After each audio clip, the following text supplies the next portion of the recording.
what's up, you guys? This is Slade, and you are logged on to YouKnowIGotSoul.com. I want to start talking to you about your recently released album, Diesel, that came out last month. You know, for those who haven't had a chance to check it out yet and listen, what can they expect to find on there?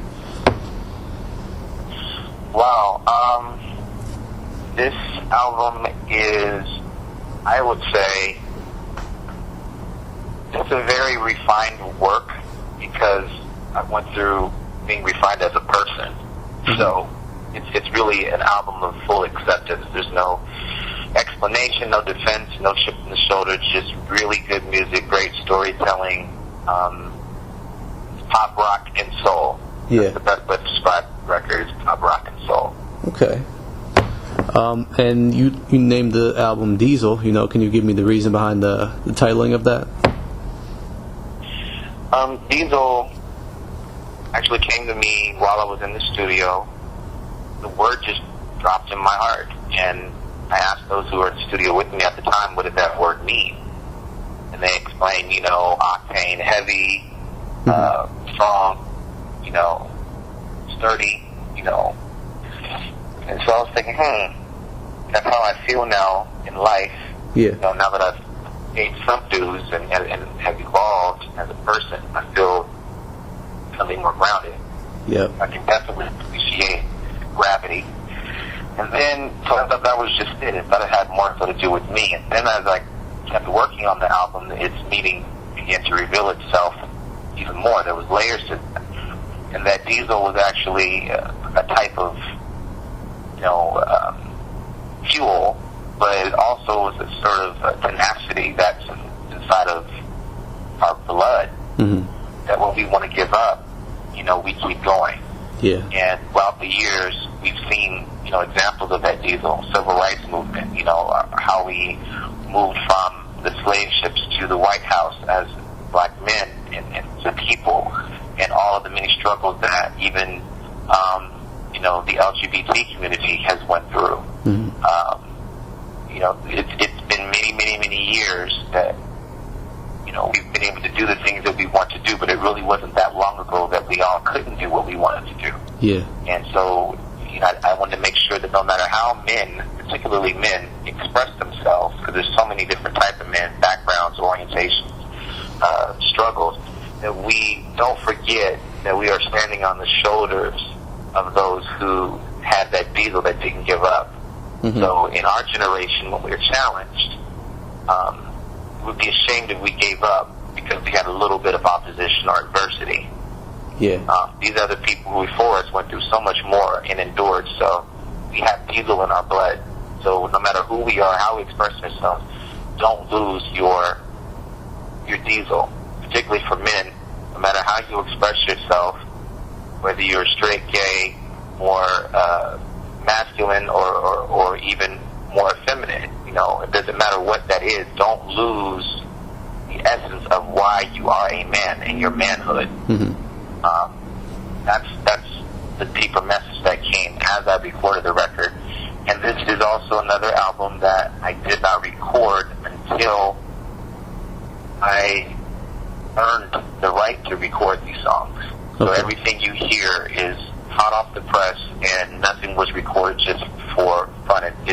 They were all themes, and stories. Either I had earned the right through experience or watched the story third party, and that's why people are feeling it the way that they are. Okay, cool. And the first single you released is I.R.S. You know, we feature that one on our site. You know, can you just give me some background on that song and talk about it a little bit? Yeah, I.R.S. Curtis Sauce Wilson was a producer. He works, you know, with Brandy and countless others. He's actually from a group from the late 90s called Something for the People. I Love Shit. Yeah. And he had some blues tracks, and actually that song was probably one of the last songs that I ended up recording, and that's typical for most albums. You know, the last few submissions are the ones that end up being, you know, either the first single or the signature song in the album. And I went through a portion of things with the I.R.S. that I had to sell even instruments, just to get by. So that's the story of a lot of independent artists and a lot of people who are self-employed, hairdressers, barbers, musicians, people who are a little bit more on their own, entrepreneur. And I just wanted to talk about that. I've never heard anyone sing about what we all probably at some time or another, whether we admit it or not, have dealt with. Yeah. And to me, it's so simple is what makes it so powerful. It's very short, it's to the point, and I don't know, just as soul, I was able to really bring my gospel roots out of that song, because you don't hear it a lot in the album, but I figured it was important to bring that element. Yeah. I like my tone in that song. I like the approach of that song. I've never really attacked the song like that from the beginning to the end that way. Mm-hmm. Okay, cool. And now, I know you did a lot of traditional gospel in the past, and more recently you moved towards a more secular style of R&B and soul music. So can you talk about what the transition has been like? Honestly, 97% positive. I'm having, obviously, I'm not having any problem with it, but I'm receiving, or at least hearing about it, because they're really not getting to me. The latest video that I just shot, sequel, the controversy going on right now concerning the imagery and I guess the song, because a lot of people's last visual presentation of me was probably out the box. Yeah. Which was 6 years ago, at least that main gospel demographic. So they haven't followed the journey since 2009 through now, where I've already went through the albums and the process and the interviews and the transitions. They're just now catching on to it. So it's very controversial at the moment. As we speak, there's a lot of people that just cannot digest the transition. Mm-hmm. They refuse to accept it, even very hurt about the fact that I am no longer exclusive to the genre. Yep. The distinction is that the message of the gospel of Christ is still in my heart, and that's more important than me actually being a spokesperson for a genre that has in some ways become a caricature of its own self-perception.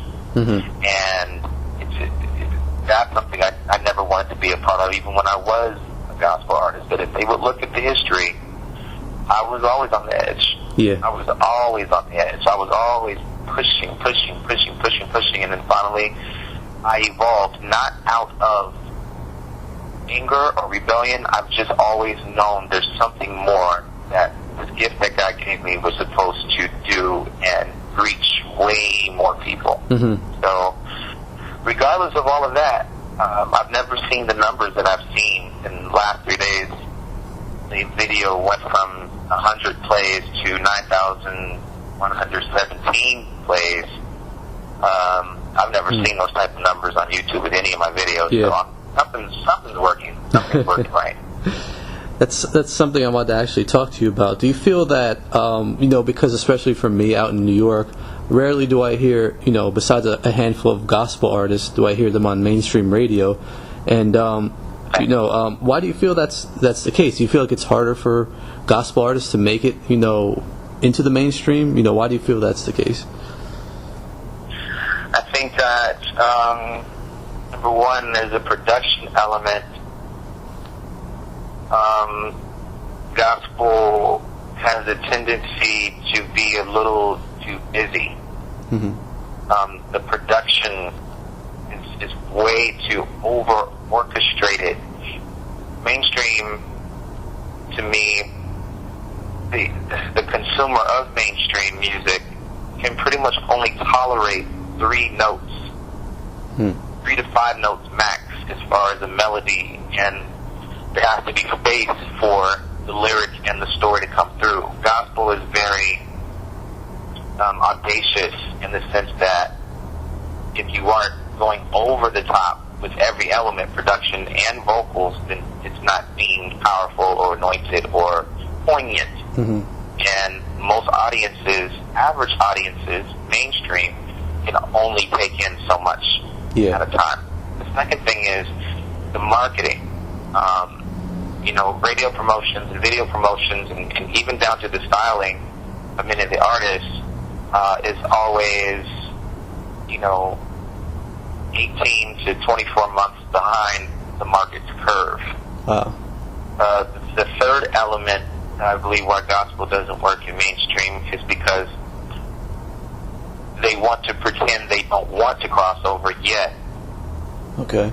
Do everything in their power to try to make a crossover, and mainstream audiences do have discernment. They know when someone's trying to pull something on them. Mm-hmm. And most mainstream audiences do not prefer contemporary or urban contemporary gospel presentations. Most of them find it offensive because it doesn't relate to the kind of gospel their grandmothers and parents raised them on. Yeah. So they would much rather receive a Shirley Caesar before they would receive someone more contemporary. Mm-hmm. So that's another element.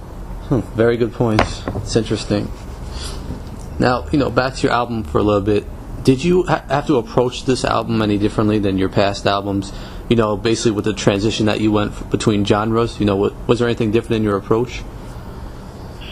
Yeah. Basically, I did not write. There was only 2 songs I actually wrote down, in the process of the songwriting process.